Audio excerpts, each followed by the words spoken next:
कल्याणमधील पीडित तरुणीची मनसे नेते अविनाश जाधवांनी भेट घेतली। तुला मारणाऱ्या हातांचा बंदोबस्त करू, बदला घेऊ असा इशारा अविनाश जाधवांनी मारहाण करणाऱ्या आरोपीला दिला आहे। दरम्यान आरोपी गोकुळ झा अद्यापही फरार आहे। बेफिकीर तो ऍडमिट हो आता, तोपर्यंत ह्याला आम्ही शोधतो। पोलिसांच्या हाताला लागला तर ठीक आहे, आमच्या हाताला लागला तर तुझा बदला आम्ही घेणार। ज्या पद्धतीने तू मला सरांनी तिथलं सांगितलं की मॅडम पेशंट थांबवा म्हणून। त्यांनी मला आई बहिणींना शिव्या दिल्या, एक तर माझे आई वडील पण नाही। त्यांनी मला एवढं यांनी मारलं, माझी कॅपॅसिटी कशी होती मलाच माहिती नाही। ठीक आहे, रडू नको।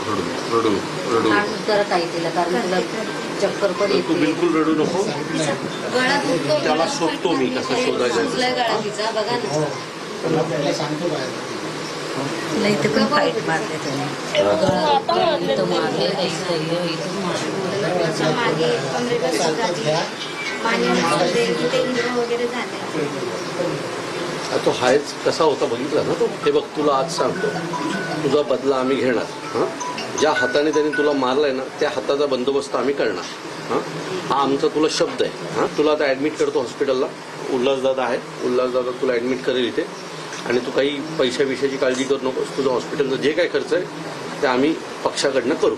आणि साहेबांनी तिला बघायला पाठवलं, ते व्हिडिओ साहेबांनी पाहिला। साहेब बोलले, जाऊन बघ त्या मुलीची तब्येत कशी आहे।